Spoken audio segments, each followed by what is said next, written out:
Di antara nikmat yang Allah Subhanahu wa taala berikan kepada hambanya, kepada saya dan antum sekalian, adalah kita dijadikan oleh Allah Subhanahu wa taala menjadi sebaik-baiknya makhluk Allah Subhanahu wa taala.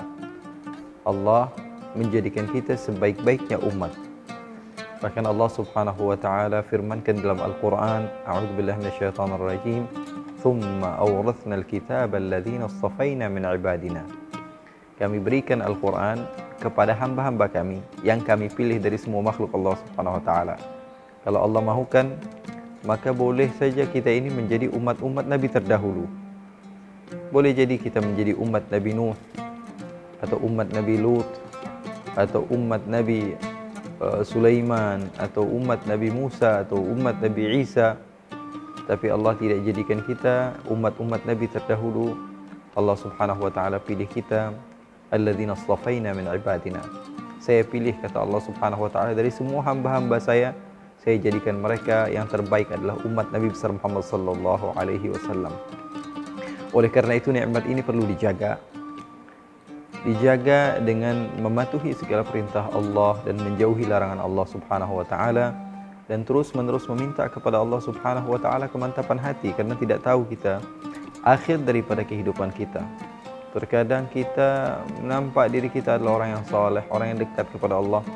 Tapi berapa banyak orang yang menganggap dirinya saleh, tapi akhir dari hayatnya adalah kepalsuan. Akhir dari hayatnya adalah kehancuran. Akhir dari hayatnya adalah sesuatu yang membuat dia tidak mendapatkan apa yang diharapkan oleh orang-orang yang saleh.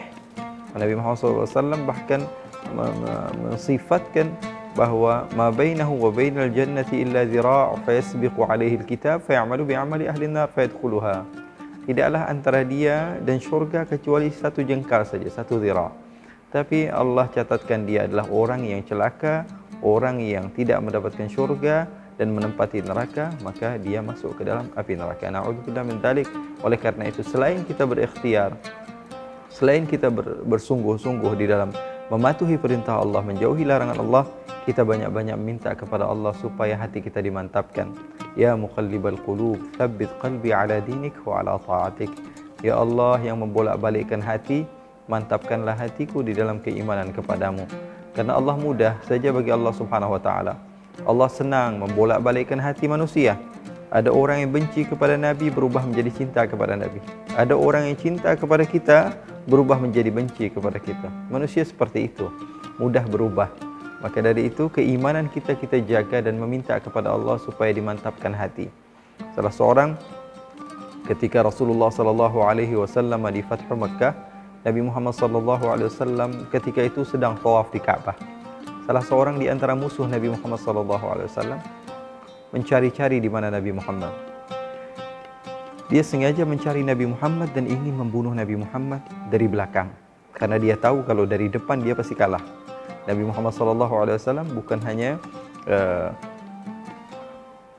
dikenal dengan kebijakannya, Nabi Muhammad SAW bukan hanya dikenal dengan ilmunya, ibadahnya, tapi Nabi Muhammad juga dikenal dengan keberaniannya. Sampai-sampai kita mendengar sahabat yang terkenal dengan keberaniannya, Sayyidina Umar bin Khattab, yang Rasulullah katakan, masalaka Umar fajjan illa wasalaka syaitanu fajjan akhar. Tidaklah Sayyidina Umar melewati satu lorong, satu gang, kecuali setan cari gang yang lain karena takut daripada Sayyidina Umar. Sayyidina Umar yang pemberani, yang begitu hebat, beliau mengatakan, kunna idza hamiyal watis ittaqaina bi Rasulillah sallallahu alaihi wasallam. Kalian kalau mau tahu perang sedang berkecambuk di mana posisi kami, kata Sayyidina Umar bin Khattab, kami ada berada di belakang Nabi Muhammad sallallahu alaihi wasallam, berlindung kepada jasad Nabi Muhammad sallallahu alaihi wasallam. Nabi Muhammad sallallahu alaihi wasallam bukan hanya seorang pemimpin yang mengatur strategi dari belakang, tapi Nabi Muhammad sallallahu alaihi wasallam menjadi tameng bagi para sahabat-sahabatnya. Oleh karena itu banyak musuh Nabi Muhammad takut ketika berhadapan kepada Nabi Muhammad sallallahu alaihi wasallam. Banyak sekali kisah-kisah bagaimana keberanian Nabi Muhammad sallallahu alaihi wasallam, kekuatan Nabi Muhammad sallallahu alaihi wasallam, dan juga salah seorang di antara kufar Quraisy ketika itu bernama Rukanah, yang sangat pemberani, yang sangat hebat, sehingga dia ini dikatakan bahwa tidaklah dia berdiri di satu tempat, di beberapa orang menarik karpet tersebut, dia tidak gerak karena memang orangnya kuat. Tapi setelah dia bertarung dengan Nabi Muhammad, dia kalah sampai 3 kali. Dia tidak percaya bahwa dikalahkan oleh Nabi Muhammad SAW. Ini menunjukkan Nabi Muhammad SAW begitu hebat. Ya, bayangkan Sayyidina Umar mengatakan, kunna idha hamil watis ittaqaina bi Rasulillah.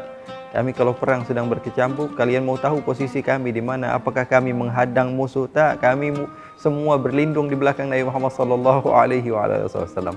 Sehingga ketika Rasulullah tawaf di Ka'bah ketika itu, musuh Rasulullah SAW ini ingin mencari cara bagaimana supaya dia bisa membunuh Nabi Muhammad SAW dari belakang. Dicari-cari cara sehingga dapatlah dia posisi yang terbaik untuk membunuh Nabi Muhammad SAW. Dia mendekat. Ketika dia ingin menusuk Nabi Muhammad SAW, Nabi Muhammad menengok kepadanya dan katakan, apa yang kau ingin lakukan? Kemudian Rasulullah SAW pegang dadanya.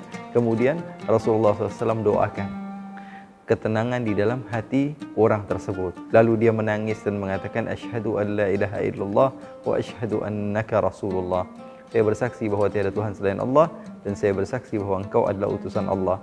Demi Allah, kata orang, demi Allah, tidaklah ada wajah yang lebih saya benci di dunia ini melebihi kebencian saya kepada engkau, wahai Rasulullah. Sebelum engkau memegang dada saya, namun setelah engkau memegang dada saya, demi Allah, tidak ada manusia di dunia ini yang lebih aku cintai melebihi kecintaanku kepadamu. Siapapun itu, tidak ada manusia yang lebih aku cintai melebihi kecintaanku kepadamu. Menunjukkan bahawa sungguhnya kalau Allah ingin merubah-rubah hati manusia, mudah sekali bagi Allah Subhanahu wa taala. Ini mau membunuh, beda beberapa saat saja jadi rela dibunuh demi Nabi Muhammad SAW yang tadinya sudah menyiapkan diri untuk membunuh. 1 saat setelahnya, 1 menit setelahnya, 1 jam setelahnya sudah berubah, mahu dibunuh demi kekasihnya Rasulullah SAW. Intinya adalah selain kita berikhtiar kepada Allah, kita berdoa kepada Allah Subhanahu wa taala, selain kita berikhtiar di dunia dengan melakukan amaliyah, kita meminta kepada Allah supaya Allah mantapkan hati kita dan Allah berikan kepada kita circle yang baik, lingkungan yang baik yang terus support kita untuk menjadi orang yang terbaik di sisi Allah Subhanahu wa taala. Wa sallallahu bijamalika wa jalalika ala sayyidina Muhammadin warzuqna kamalal mutaba'ati lahu zahiran wa batinan fi afiyatin wa salama walhamdulillahi rabbil alamin. Assalamualaikum warahmatullahi wabarakatuh.